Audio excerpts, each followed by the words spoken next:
Hey friends, and welcome to my third Jane Austen July reading vlog.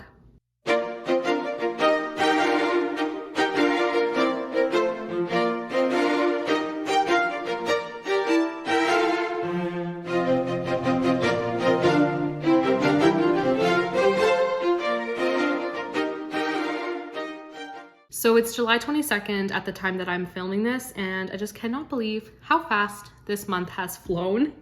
It's absolutely insane, but it has been a great month so far. I've had some really fun reads, and for the last 9 days or so of the month, I would like to get as much read as I can.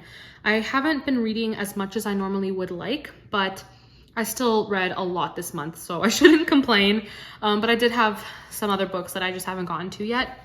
So the first book that I will mention is The Mysteries of Udolpho, which you have heard me talk about in my previous 2 vlogs, and this will get finished at some point in the next week. I just have one more volume left, which I'm really excited about, and it is a very interesting read, and I have very mixed feelings about it, so you'll definitely get some more thoughts on that later on.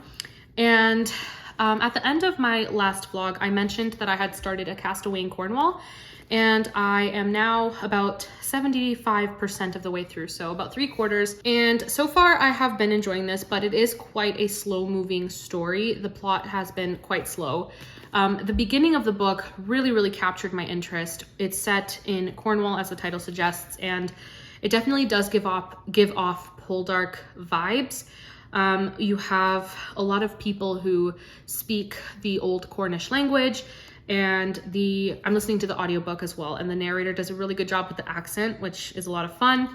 And this book is about a girl who is living with her aunt and uncle. Her parents died when she was younger, and so she lives with them, and she doesn't really feel like she belongs. And what she does is basically roam the coast, and she finds artifacts from shipwrecks, and many times she's found things that are very personal to the people who have lost their lives. And so she will look for clues to try to find family members and send these artifacts back to them, I guess, to help them in their grieving process. And so I really enjoyed that part of the story. She is a very kind person in that regard. And she actually ends up helping a man who is washed ashore after a big storm and his shipwrecks, and she kind of helps nurse him back to health. And he has a lot of secrets of his own. He has a very strange accent, and so she's like finding out secrets about his past and everything, and it is really interesting. I really like the characters in this book. The characters are what make the story, but like I said, the plot is quite slow moving. Once you get to the halfway point, it kind of starts to slog, and I just wish it were a little faster paced. But I am enjoying it, and I always enjoyed Julie Klassen's writing. She does really good Regency era type of stories, and yeah, enjoying this so far. I meant to start Jane Austen's England a couple days ago, but just haven't gotten to it yet, so I will probably start this tonight because I really wanted to get a nonfiction down for Jane Austen July. Once I finish A Castaway in Cornwall, I really want to start The Murder of Mr. Wickham. And I have talked about this before, so I won't go really into the plot or anything, but this is one that I have been anticipating for the last few months.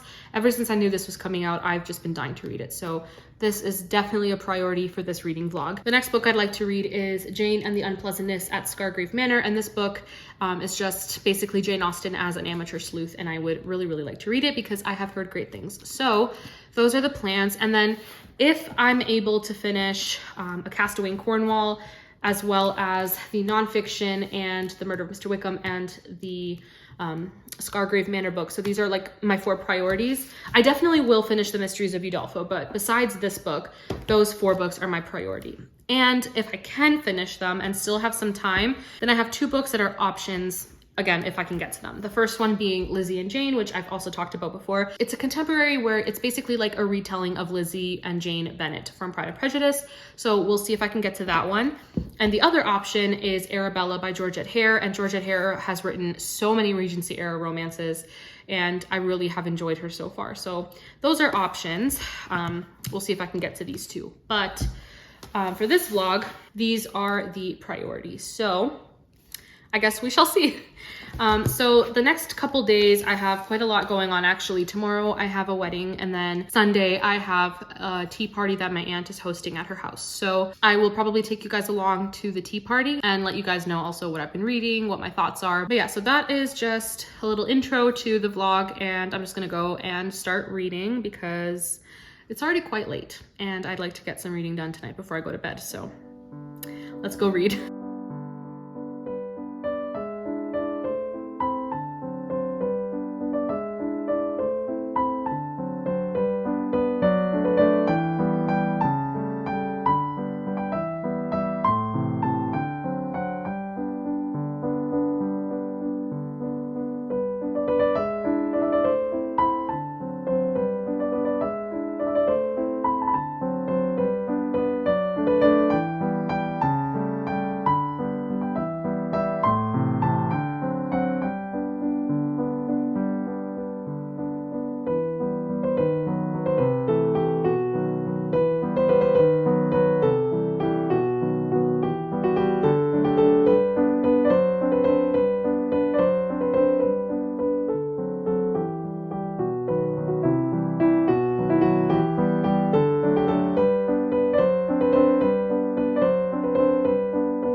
Hey friends, so it's now the next day and I just wanted to talk about A Castaway in Cornwall because I finished it last night. I do apologize, I haven't really checked in with you guys the last couple days. Saturday there was a wedding and the day was just super busy, and yesterday was the tea party, as you would have seen. But once I got home from the tea party, I ended up finishing this book, and I just wanted to talk a little bit about it, not too in depth because I will, I guess, talk more about it in my July wrap up. But this book, I think I mentioned, was about a girl named Laura who feels like a castaway, basically. She feels like she doesn't belong. She's living with her aunt and uncle because her parents passed away. And she collects artifacts and like things she finds along the shore that are from shipwrecks, and returns them if they have any like identifiers on them to the family of the people that were lost at sea. So that's a really, really nice aspect of this book. And then a man washes up on shore from a shipwreck, and Laura takes care of him, helps nurse him back to health, and he ends up, I guess, becoming like her love interest. His name is Alex, and he has secrets of his own. And throughout the book, they are, I guess, like trying to work on their own insecurities as people, but also Laura is trying to help Alex in, you know, what he has to face. And I'm not going to say what it is because I feel like it is a spoiler and you should probably not know going into the book, but she helps Alex. They do some traveling, and I overall really enjoyed it. I think I would give it a 3.75 to 4-star rating. I think it's a great book. I just think the middle part slogged a little bit in terms of pacing. I definitely think that Julie Klassen is a really, really good Regency era writer. She definitely gets the historical facts really, really down pat, and she does her research, and the writing itself, I really, really love. I have always enjoyed Julie Klassen's writing. And yeah, I would definitely recommend, and I overall really enjoyed this. So my goal for the rest of the day is actually to try to finish this. I don't know if I'll be able to do it because I do have a few more hours on the audiobook, but on increased speed, I think I should get this done today. And I have thoughts, but I will talk about my thoughts once I've finished. And I also started The Murder of Mr. Wickham. And so far, this is very interesting because we're introduced to the different characters from Jane Austen's novels. And it's years and years and years in the future. So the characters have all had children. We have like a middle-aged Elizabeth and Mr. Darcy. And honestly, it's kind of interesting because, for example, Lizzy and Mr. Darcy are portrayed as having gone through something, and I don't know exactly what that is, but their relationship is kind of suffering. And so it's just a very interesting way of portraying these characters. I don't know if I like it, but we obviously haven't gotten to the murder yet. I'm only like a chapter in. So I'm going to keep reading this and get back to you guys as well about that. So I will catch you guys later with the next reading update.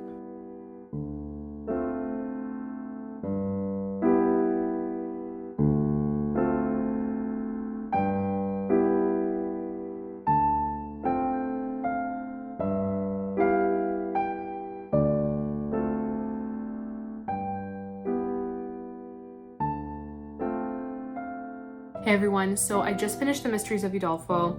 I had to run an errand and then I came home and I completely forget where I put the book and I can't find it. It'll turn up because it always happens. I put a book down somewhere and I can't find it, and then it's usually staring me right in the face and it's a whole situation, but it's somewhere in the house. I will find it. Anyways, I finished the book and what an experience.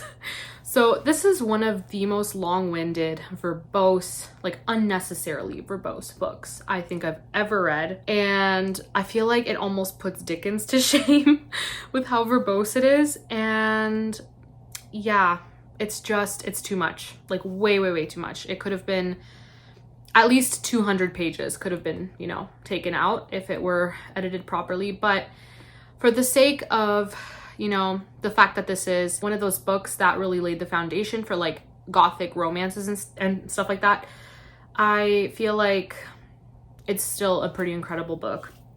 And after a while, I feel like the characters really grew on me. And I had mentioned that Emily, who's the main protagonist, she is definitely a very weepy person. And the number of times that the author has said, you know, Emily wept or is weeping or whatever, it drove me insane.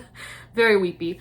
But I do feel like her character definitely grew on me as the book progressed, and I definitely rooted for her relationship with her love interest, and I am really happy with how things turned out. I won't spoil the book. I won't, you know, give any major plot spoilers, but I feel like the author did a really good job of writing the gothic elements and like spooky elements and making the castle Udolpho itself feel kind of haunted and, you know, spooky and everything. But again, it's not like a major plot spoiler. This book is not fantasy. It's not supposed to be like a ghost story or anything like that. So it's definitely just, you know, historical gothic fiction basically.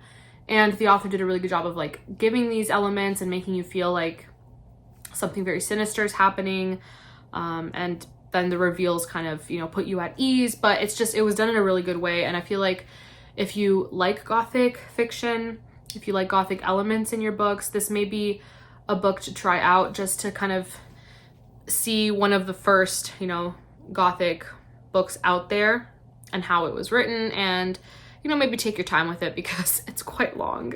It's too long, but I'm really glad I read it. I ended up buddy reading it with Amy, and our conversations about the book, they were just good. It was a good way to like gather our thoughts on the different sections we were reading. And I'm generally quite forgetful with books, and so when I buddy read, it really helps me to not only remember what's going on, but it helps me gather my thoughts when I go and do my wrap-ups, because I've been talking about the book with someone. I'm not just thinking about it, you know, and I will definitely forget things. And so buddy reading is a really great way to get more out of the reading experience. Anyways, I'm not gonna spend too much time talking about this book because I don't want to be as long-winded as the author was. But it was a good experience. I actually had quite a bit of fun with it, and I'm really glad I read it. And for the rest of the evening, I think I'm just gonna read The Murder of Mr. Wickham and spend some time with my family as well, because it is my sister's birthday, so I'll be with my family for a bit. I don't know if I'll get much read of The Murder of Mr. Wickham. I am trying to finish another book that I'm reading that has nothing to do with Jane Austen July. It's just for fun. And yeah, I want to try to finish that one, so I'll read a little bit of The Murders of Mr. Wickham. So I will definitely chat with you guys again when it's time for another update. So I will see you all later.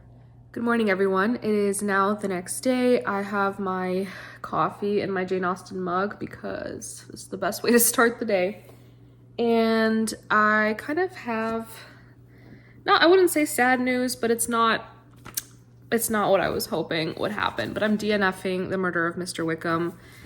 So I was gonna power through. I am not a fan of how the author is describing the characters. They're not the characters that Jane Austen has created. They're not the characters that I've grown to love.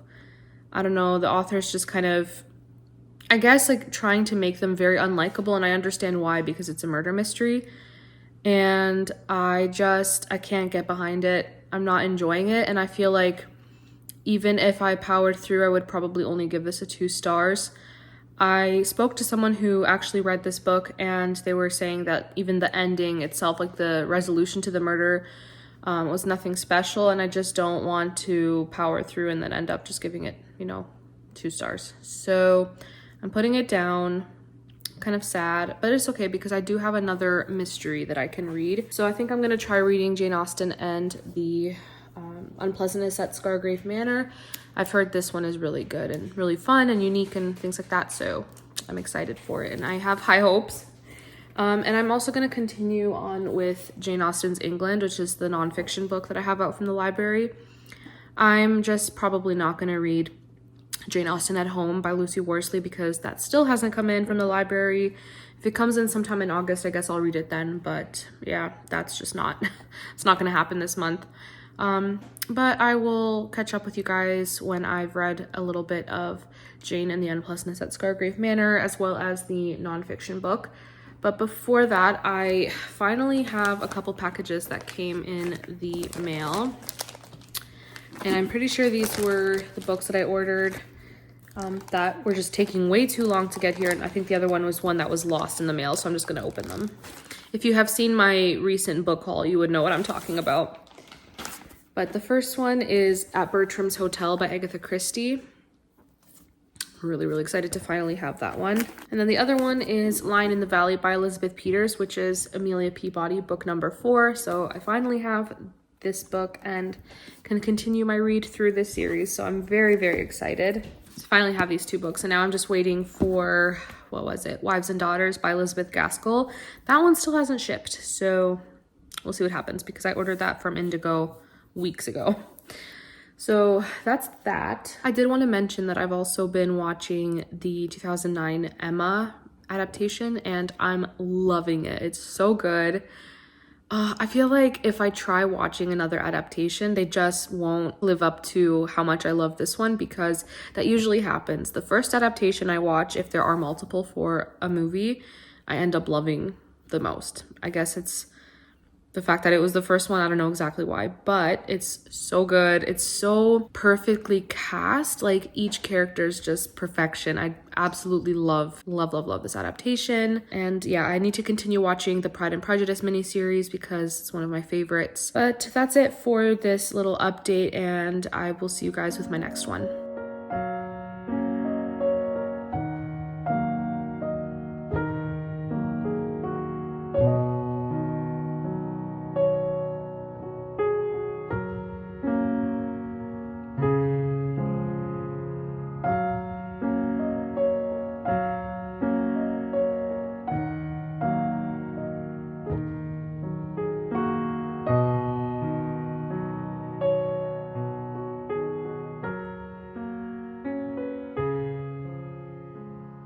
So it's a little bit later in the day and I've been reading through the Unpleasantness at Scargrave Manor, and this is a really interesting book in the way that it is told, like the way the story is told. So Jane Austen is our main character.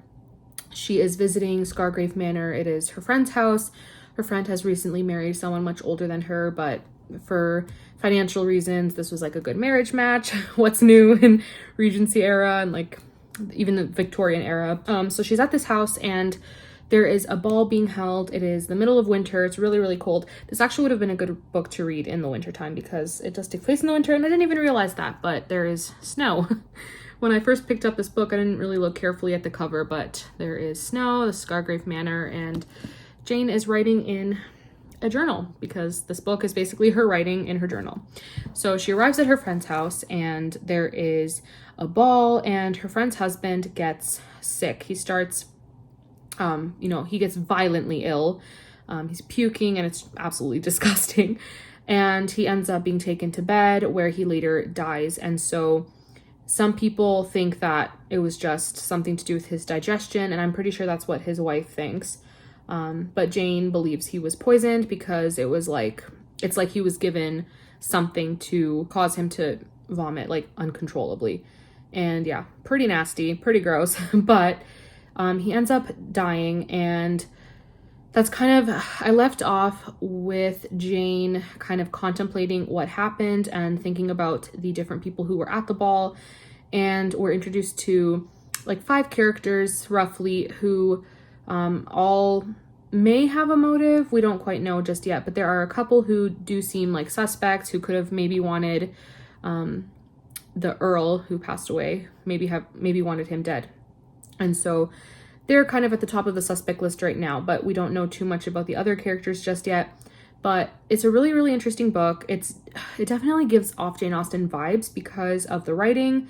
It's written in a more dense way, kind of the way Jane Austen wrote, and there are little footnotes at the bottom of the pages where it kind of explains things that may not make sense unless you're more familiar with the Regency era. So just like more, social conventions and different meanings of different things. So for example, on this page it says, "We two have called each other by our Christian names." And then it explains how in Austen's day it was a sign of great friendship and esteem to address an acquaintance by his or her first name. So you'll have like the little footnotes at the bottom. And that's a really interesting thing to have in a cozy mystery. I feel like it's kind of, I don't know if I like it yet. I'm not sure, because when I see the number for the footnote at the end of a word, I pause obviously what I'm reading and I go and read what's in the footnote, and that's kind of taking me out of the story, and it doesn't feel like cozy mystery, if that makes sense. But I haven't read enough to be able to say much else. I do really like that it is told in diary entries. So each chapter is a journal entry and then the date. So we have, like here for chapter 1, we have journal entry 11th of December 1802.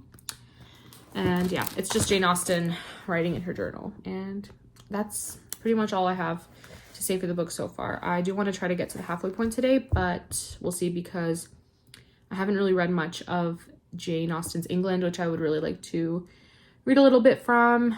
But yeah, that's it for my little update.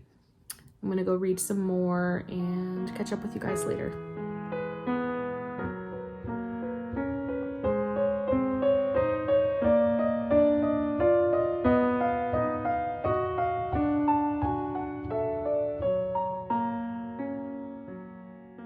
So I just got home from a longer day of babysitting. I'm pretty tired, but the best thing just showed up. I got another package that I did not order.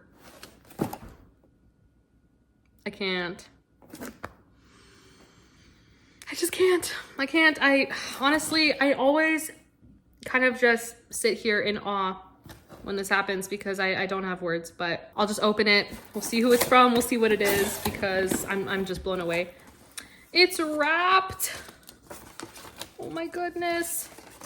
Congrats on 500 subs, sister. Love you so much. You have brought so much joy to me, and I'm thankful for our friendship.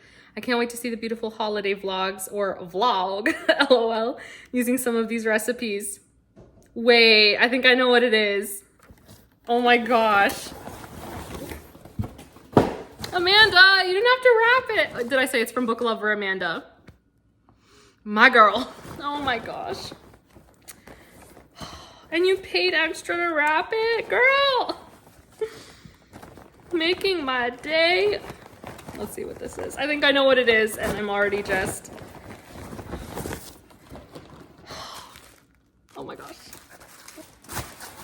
Oh my gosh. I'm so excited. A literary holiday cookbook, festive meals for the Snow Queen, Gandalf, Sherlock, Scrooge, and book lovers everywhere. This is perfection. Amanda, oh my gosh. Struggling to take the plastic off. Give me a minute here, because this is just stunning. Look at this. Look at that.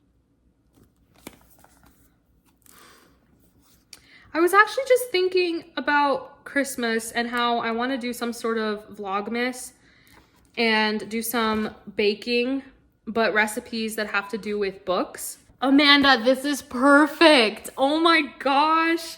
Oh my goodness. And it has little like excerpts from different books. Oh my gosh. So it has things like this where it says Feast of the Sugar Plum Fairy. And then it has The Nutcracker and the Mouse King by E.T.A. Hoffman, which is one of my absolute favorite stories of all time. And then it has a little quote from it. At that moment, a silvery bright bell rang ding-a-ling, the doors flew open, and such a flood of light streamed in from the big parlor. Papa and Mama appeared in the doorway, took their children by the hand and said, come in, dear children, and see what the Christ child has brought you. And then it has different recipes that fit the theme. A garlic rosemary toasted almonds, pesto and bacon puff pastry Christmas tree. That sounds amazing. Mouse King cheese bites and sugar plums. This made my day. Amanda, thank you so much. This is amazing. This is the best thing ever. Oh, thank you, Amanda. Thank you so much. Anyways, all right, from here on, I'm gonna, I don't know, look a bit through the recipes and then read because I am really behind on my goal for finishing this before the end of July.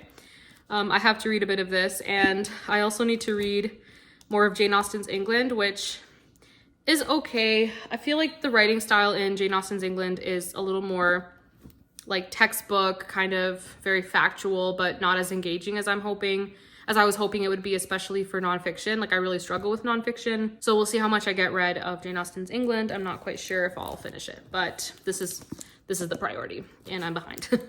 Anyways, my day was made. I'm really happy, and yeah, I will catch up with you guys later on in the day. So it's July 29th. It is almost 4 in the afternoon, and I have barely read today or even yesterday.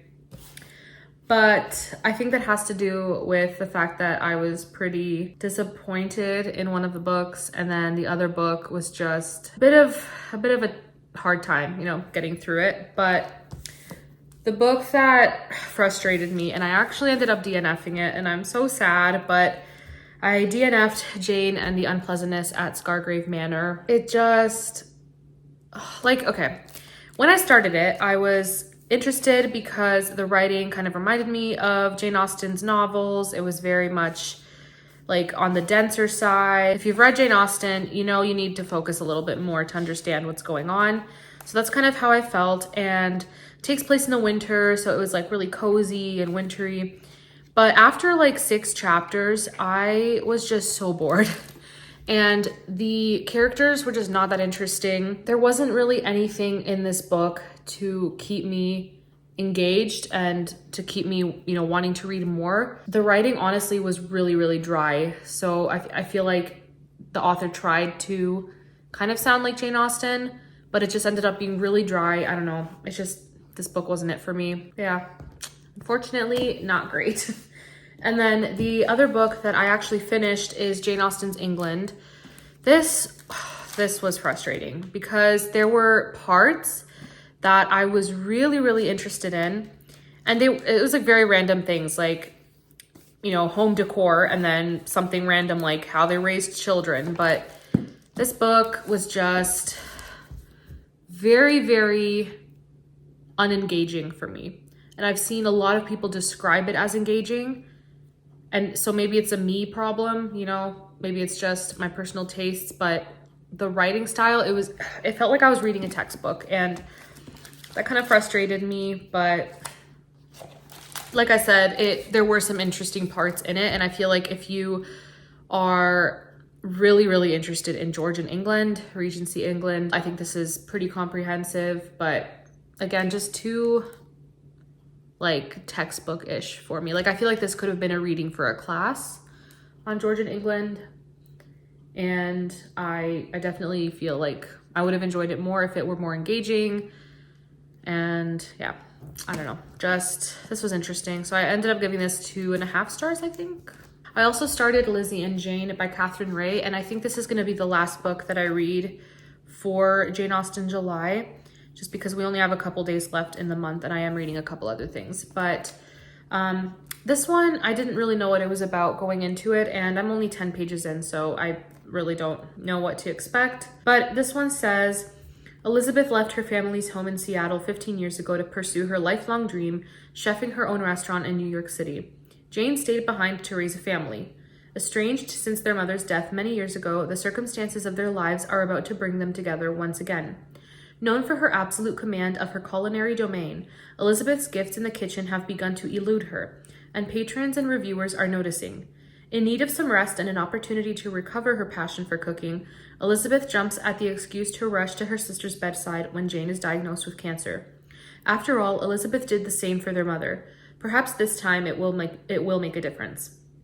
As Elizabeth pours her renewed energy into her sister's care and into her burgeoning interest in Nick, Jane's handsome co-worker, her life begins to evolve from the singular pursuit of her own dream into the beautiful world of family, food, literature, and love that was shattered when she and Jane lost their mother. Will she stay and become the Lizzy to her sister's Jane and Elizabeth to Nick's Mr. Darcy, or will she return to the life she had worked so hard to create?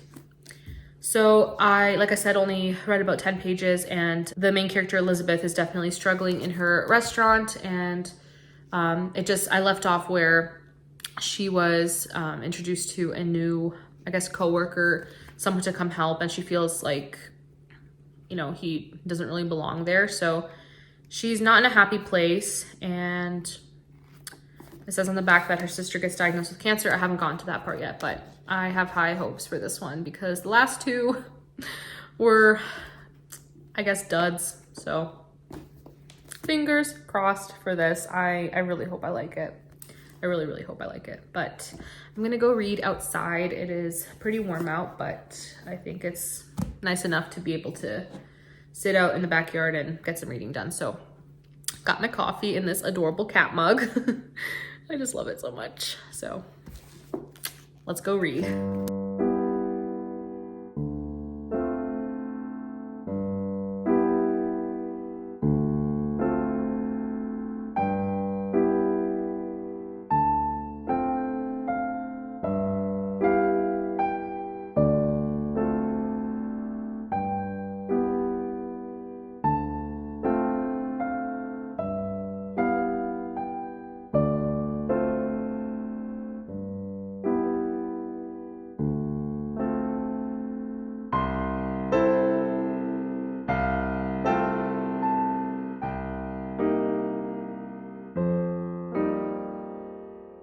So it's the 30th of July and there's one more day left in the month. I still can't believe it, but I'm a little upset because I'm gonna be DNFing a third book. A little sad, but I decided to DNF Lizzy and Jane. So I talked about what the book is about yesterday, but I just wasn't interested. The characters aren't interesting. The writing style just wasn't for me. I wasn't enjoying it. I tried. I think I got about 10% of the way through, but unfortunately it's just not for me. But I decided to pick up Lady Susan. So earlier in the month, I had a book out from the library that had Sanditon, the Watsons, and Lady Susan, and I had to return that. So I think I mentioned saying that I just wouldn't read those shorter stories, but I picked up a free version of Lady Susan and I'm listening to the audiobook while reading. And Lady Susan is just a collection of letters from different people to each other. And it's very, very short. And our protagonist, her name is Lady Susan Vernon. And she's basically a big flirt. She's very cold-hearted a lot of the times, and she doesn't really love her daughter. Like, she's just not a good person. She's pretty awful, but the letters themselves are so fun to read, and I'm really, really enjoying this. Like, I'm absolutely loving it, and I think I'll finish it tonight. I'm gonna work a little bit on a puzzle while listening to the audiobook. So, absolutely loving it. It's so, so fun. But yeah, Lady Susan's terrible. She's constantly flirting with married men and, like, disrupting people's peace, and she's just not a great person. But it's really, really fun to follow. So, yeah, I'm just going to go work on a puzzle, finish listening to Lady Susan, and I will get back to you once I am done the book. But yeah, I think that is the last thing I will read for Jane Austen July, and then I will close off the vlog later on. But I do want to apologize. I haven't been able to bake anything for this video. The last couple days I wanted to, but I just haven't been feeling the greatest. So yeah, not doing anything that requires too much energy, but I will catch up with you guys later. So it's close to midnight and I finally finished Lady Susan. And I have to say, this is one of my favorite reads of the month, hands down. So like I mentioned earlier, I originally decided not to read it this month because I had to return the book, but then I realized it's a classic. There are many free PDFs online, and even Kindle has a free version. So I could have easily read it even if I had to return the library book. So I ended up reading it and I loved it so much. So I mentioned earlier also that it's about Lady Susan, and she is just this terrible human. She's so awful. She is not a good mom at all. She really doesn't care about her daughter in the least. So Lady Susan is this woman in her late 30s, and she was recently widowed, and she goes to visit her brother, and we don't really get to see much of her brother, but we see more of her sister-in-law, Catherine. And so this whole book is told in letters, so it's an epistolary novel, which I'm finding I really like. But yeah, we have letters going back and forth from different characters. We have letters from Susan to her friend Alicia, from her friend Alicia back to her. Actually, I think it's pronounced Alicia. Either way. Then we have letters from Lady Catherine to her mom. And then we also have Lady Catherine's brother, Reginald, who is one of the main characters, and he's also writing a few letters throughout the story. And so Lady Susan's just a weird person. She's basically caused a marriage to suffer because she has started flirting with the husband, and they're thought to have an affair, and it's just not a good situation. Lady Susan definitely has the homebreaker type of persona, and it's awful. She's awful. I can't stand her. But it was just so fun to read because you have these characters who they're kind of, a couple of them are manipulated to believe that Lady Susan isn't as terrible as she seems, and Lady Susan does have this amazing way of manipulating people into thinking differently about her. And so Lady Catherine, who is Susan's sister-in-law, has a brother, and he visits, and basically Lady Susan's like, another guy that I can, you know, kind of not seduce, but like get him to start developing feelings for her. He never like really falls in love with her, but he definitely starts to respect Susan and really like her. Meanwhile, Lady Susan's teenage daughter is kind of showing that she has feelings for Reginald, and that's a whole other situation. And it's just a mess, but the drama is so good. Oh my goodness. Like, this is one of those books where I love watching these disasters happen. I don't know how to explain it, but it definitely felt like like a soap opera, and I was here for that. It was fun. It was infuriating, but it was fun. I'm going to talk a little bit about the ending of the book, so skip ahead to this time that I will have on the screen if you don't want to be spoiled. But even though I did give this book 5 stars, and I stand by that, I loved it, I'm not sure how I feel about how it ended, because Lady Susan, she doesn't get her comeuppance. She gets away with everything. And her daughter Frederica, her situation hasn't really changed. The only thing that's changed is Frederica is now with Lady Catherine's brother and sister-in-law, which is a much better place to be living than with her mom. But Lady Susan ends up marrying Sir John, who was not married, and continues living her life. And we're told these events by this like unnamed narrator. It's kind of like all these letters are, you know, in the book, and then at the very end, it's just called conclusion, and then this random narrator is like listing off things that have been happening after the letters end. So it's a little odd, but yeah, still loved this book. It was a really fun novella, and I'm so glad that I read it. I loved it. So that is it. That's a wrap for Jane Austen July. This is where I will be closing off the vlog, and I just want to say thank you so much for watching, and if you've seen my other 2, Jane Austen July vlogs, thank you so much for watching them as well. I had such a good time this month. I read some great books, and I will talk about all of them in my July wrap up, which should come out, I think, tomorrow. But that is it for this video. That's it for this vlog, and I had a great time. If you also participated in Jane Austen July, please let me know in the comments what your favorite read has been from this month. But yeah, thank you guys so much for watching, and I hope to see you all in my next video. Bye!